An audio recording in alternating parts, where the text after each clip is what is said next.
419장 찬송 부르심으로 새벽 기도에 시작하겠습니다. 419장 찬송을 부르시겠습니다.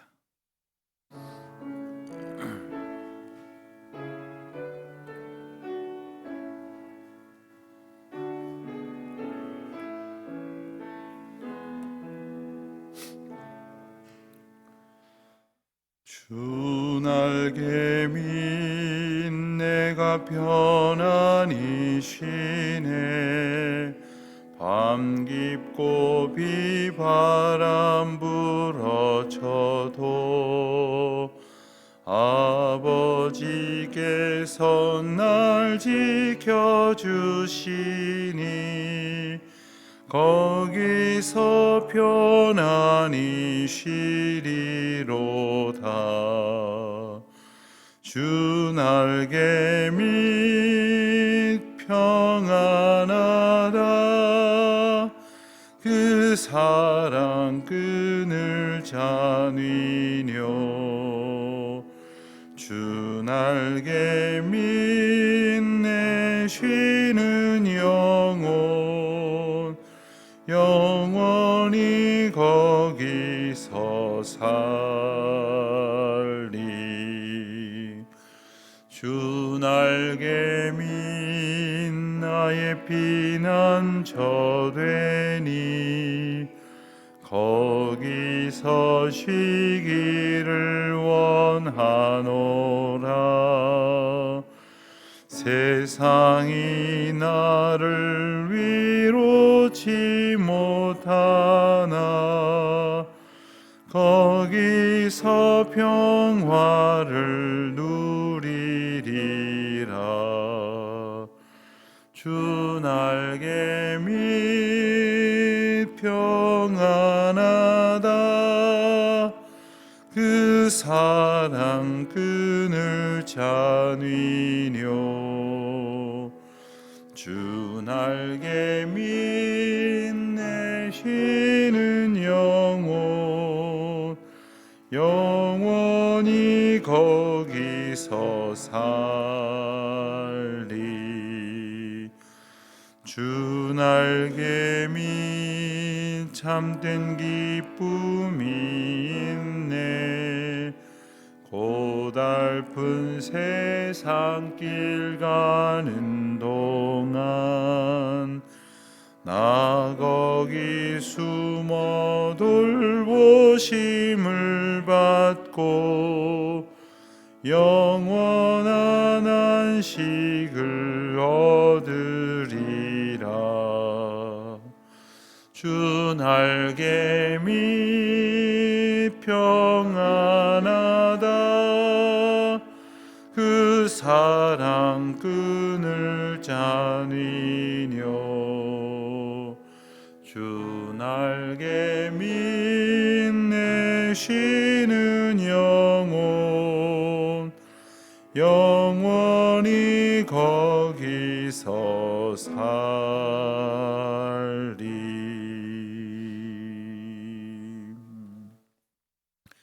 기도하시겠습니다. 하나님 아버지, 감사합니다. 오늘도 새날 주셔서 새로운 소망을 품고 또 주님의 인도하심 가운데 있음을 저희들 찬송하는 가운데 깨닫게 하시고 또 주님 앞에 기도함으로 저희의 모든 문제를 내려놓고 주 말씀 의지하게 하심을 감사드립니다. 부쩍 쌀쌀해진 날씨로 인해서 또 가라앉지 않는 코로나로 인하여 저희들의 마음의 염려와 부담이 적지 않지만 그럼에도 불구하고 이 첫 시간 하나님의 전에 나와 기도하며 찬송하는 가운데에 시작할 수 있도록 은혜를 베풀어 주신 것을 감사드립니다. 이 시간 어디에 있든지 함께 기도하는 모든 분들의 심령을 주님께서 주장하여 주시옵시고 거룩한 은혜를 베풀어 주시기를 간절히 기도하옵나이다.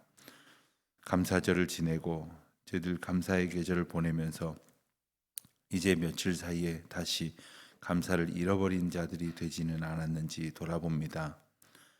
세상에 그 어렵고 힘들고 그리고 불안하다 하는 많은 이야기들 속에 살지만 겸손히 마음을 가라앉히고 눈을 감고 기도하면서 주님께서 주신 풍성한 은혜를, 또 우리가 늘 주님 앞에서 평안한 그러한 삶을 살아갈 수 있게 하신 것을 기억하며 또한 감사를 드립니다. 하나님께서 주신 것으로 인하여 감사하며, 또한 하나님께서 약속하신 구원의 은혜를 인하여 감사를 드립니다. 하나님, 저희의 모든 기도와 간구가 하나님께서 주신 은혜를 기억하는 것으로부터 시작하게 하시고, 헛된 것을 구하며 또한 허탄한 것을 바라는 그런 허망한 욕망에서 헤어나올 수 있도록 주님 저희들을 불쌍히 여기시고 도와주시기를 기도하옵나이다. 하나님 아버지, 미국의 대통령 선거로 인하여 미국뿐만 아니라 온 세계가 극심한 혼란 가운데에 빠져들고 있습니다. 하나님의 거룩하신 주권 가운데에 창조된 이 세상과 또한 각 나라가 하나님의 도우심이 아니고서는 그 어떤 것으로도 공정하지 못하며 자유롭지 못하고 평안할 수 없음을 깨닫는 그러한 역사의 시간들이 되게 하여 주시기를 간절히 기도드립니다. 어떠한 결과가 나오든 간에 미국뿐 아니라 온 세계가 하나님께서 통치하시는 나라인 것을 기억하게 하시고, 그리고 각국의 위정자들이, 특별히 우리나라의 대통령과 모든 위정자들이 하나님을 두려워하고 하나님의 뜻 가운데에 겸손히 부복하여 하나님을 의지하고 그 길을 이제 걸어갈 수 있도록 하나님의 주권을 베풀어 주시기를 기도합니다. 하나님, 이 나라의 국회를 하나님께서 주장하시사 정말 하나님께서 이끌어 가시는 그러한 귀한 그러한 법령들이 만들어질 수 있도록 주님께서 통치하시고 다스려 주시기를 원합니다. 하나님의 거룩하신 뜻과 반하고, 또한 성경의 가르침에 위배되고, 또 하나님의 인도하시는 그 공의와 멀어진 그 많은 주장들과 도모하는 일들을 폐하시고 오직 하나님의 거룩하신 뜻이 나타날 수 있도록 먼저 믿게 하신 저희들로 하여금 기도하는 한 날이 되게 하시고, 그리하여 이 세상 가운데에서 칭찬 듣는 자들이 될지언정 하나님께로부터 책망과 심판을 받는 일이 더 이상 계속되지 않도록 하나님 오늘도 하나님의 뜻과 역사하심을 나타내 주시옵소서. 오늘도 하나님의 말씀 붙들 때에 주께서 말씀하시는 그 귀한 뜻 한 절 한 절 마음에 새길 수 있도록 인도하여 주시옵소서. 감사드리오며 우리 주 예수 그리스도의 이름으로 기도하옵나이다. 아멘. 이사야 13장 말씀 보겠습니다. 오늘은 말씀 읽기 90일, 이사야 13장부터 23장까지 함께 봉독하는 날입니다. 이 시간에는 이사야 13장 1절부터 5절까지 말씀을 먼저 봉독하겠습니다. 이사야 13장 1절부터 5절까지의 말씀을 우리 다 같이 봉독합니다. 구약성경 982면에 있습니다. 이제 봉독합니다. 아모스의 아들 이사야가 바벨론에 대하여 받은 경고라. 너희는 민둥산 위에 기치를 세우고 소리를 높여 그들을 부르며 손을 흔들어 그들을 존귀한 자의 문에 들어가게 하라. 내가 거룩하게 구별한 자들에게 명령하고 나의 위엄을 기뻐하는 용사들을 불러 나의 후름을 전하게 하였느니라. 산에서 무리의 소리가 나며 많은 백성의 소리 같으니 곧 열국 민족이 함께 모여 떠드는 소리라. 만군의 여호와께서 싸움을 위하여 군대를 검열하심이로다. 무리가 먼 나라에서 하늘 끝에서 왔으며 곧 여호와와 그의 진노의 병기라. 온 땅을 멸하려 함이로다. 아멘. 이사야서를 계속해서 보아갑니다. 어제 이사야서 개관에 대해서 말씀을 드리면서 이사야서는 그 앞부분과 뒷부분의 분위기가 사뭇 다르다 말씀을 드렸습니다. 대략 35장까지, 그리고 조금 넓게 보면 39장까지의 말씀은 하나님의 심판의 예언의 말씀, 또한 하나님께서 책망하시는 말씀이 나옵니다. 그리고 이제 40장부터 66장까지는 여호와께서 구원의 은혜를 약속하시고 또 또 백성들을 치유하시고 회복시켜 주시는 그 귀한 은혜의 말씀들이 기록되어 있습니다. 그 가운데에서 오늘 우리가 읽는 13장부터 23장까지의 내용은 특별히 이방 열방 나라들, 이스라엘을 비롯한 많은 나라들이 하나님의 심판 가운데 있게 되어질 텐데, 그 가운데에서 열방을 향한 구체적인 하나님의 심판 그리고 경고의 메시지가 나와 있습니다. 오늘 말씀을 보면 특별히 오늘 우리가 함께 읽은 13장은 바벨론에 대한 13장 1절을 보면 바벨론에 대한 경고라 이런 말씀이 나오지 않습니까? 바벨론에 대한 경고.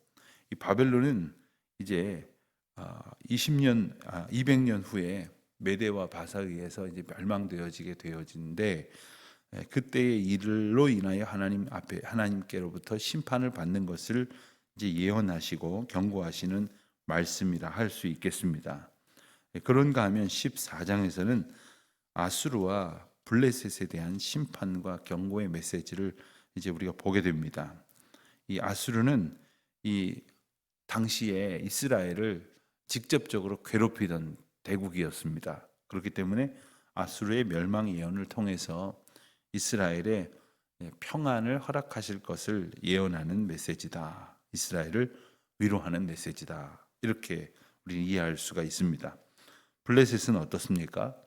블레셋처럼 이스라엘 백성을 장기간, 오랜 기간 괴롭힌 나라도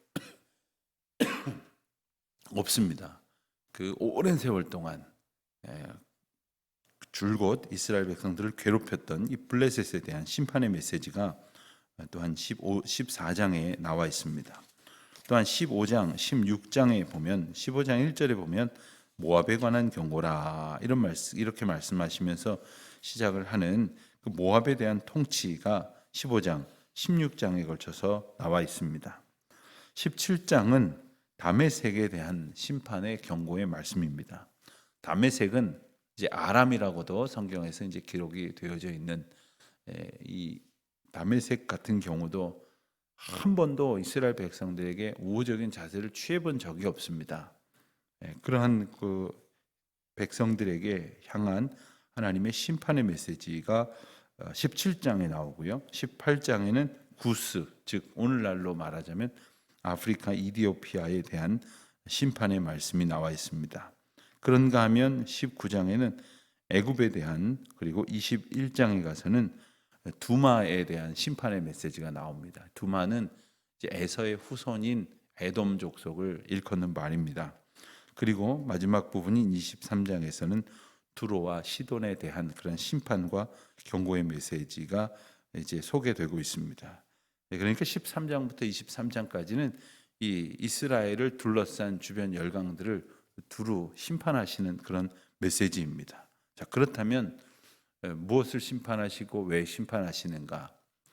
이 주변 나라에 바로 하나님의 백성들, 또 하나님께서 다스리시는 이스라엘 나라가 있었음에도 불구하고 그들은 이스라엘 나라를 이제 선대하지 않았으며, 또한 끊임없이 공격하고 괴롭히고, 그리고 이스라엘의 하나님을 자신들의 하나님으로 영접하기는커녕 그들이 믿는 하나님을 저주하고 또한 공격하고 그들을 괴롭힌, 그러니까 이스라엘 백성들을 괴롭힌 그러한 역사적인 흐름을 이어오고 있습니다. 하나님의 심판, 즉 이 심판의 이 세태를 강조하면서 오직 여호와 하나님만으로 구원을 얻게 하신 하나님의 통치를 바라보게 하십니다. 여러분, 우리가 이 세상에서 참 믿음 생활하기 힘든 요소 중에 하나는 뭐냐면 하나님 믿지 않는 사람들이 막 잘 되는 것처럼 보이는 거예요. 나는 열심히 기도하고 주신 사명 봉사하고 힘껏 하나님 앞에 봉헌하고 또 내가 가지고 있는 모든 것을 하나님 앞에 정성을 다하여 드리며 살아가는데 어쩌면 잘 안 되는 것 같고 내가 원하는 대로 삶이 이렇게 되어지지 않는 것 같고, 그런데 어떤 사람은 보면 하나님도 믿지도 않고 멋대로 살고 심지어는 편법과 불법을 일삼으며 그렇게 살아가는 것 같은데 내 눈에 보기에 뭐 잘 되는 것 같고 말이에요. 뭐 부러운 결과가 있는 것 같고 그렇게 여겨질 때가 있습니다. 그럴 때면 참 이렇게 동요하고 갈등하기도 합니다. 그러나 특별히 그러한 그 사회적이고 그러한 그 모순, 이런 여러 가지 신앙적인 모순을 하나님 앞에 항변하였던 이제 그 아모스서나 혹은 이제 호세아서 같은 성경을 보면, 하나님께서 우리에게 주시는 그 말씀, 그리고 하박국서 같은 책을 보면 하나님께서 다스리시고 인도하시는 가운데 주시는 복이 무엇인지, 참된 형통이 무엇인지, 그리고 하나님의 심판이 하나님의 때에 이루어진다고 하는 그 주권을 말씀하시는 것을 보게 됩니다. 하나님이 이 나라들을 심판하시는 메시지가 무슨 까닭이겠습니까? 그 주변의 나라들을 인하여 오히려 번민하고 그리고 갈등하고 고민하던 이스라엘 백성들에게 오직 하나님만 우리가 겸손히 의지하고 오직 주님의 구원만을 바라보는 믿음으로 살아가야 한다는 것을 다시 한번 분명히 일깨워 주시는 것입니다. 우리가 사실 이 오늘 읽을 말씀들을 이렇게 보다 보면 우리하고 많이 이렇게 상관이 없는 것처럼 이렇게 느껴질 때가 있습니다. 그래서 이 이방 나라들의 심판이 뭐 어떤 의미가 있겠느냐 이런 생각이 들기도 합니다만은, 이들이 과연 어떠한 행위로 인하여 어떠한 자세로 인하여 어떠한 심판을 받고 있는지를 우리의 말씀을 통해서 보면서 우리의 신앙을 되돌아보는 귀한 기회가 될 수 있으시기를 바랍니다.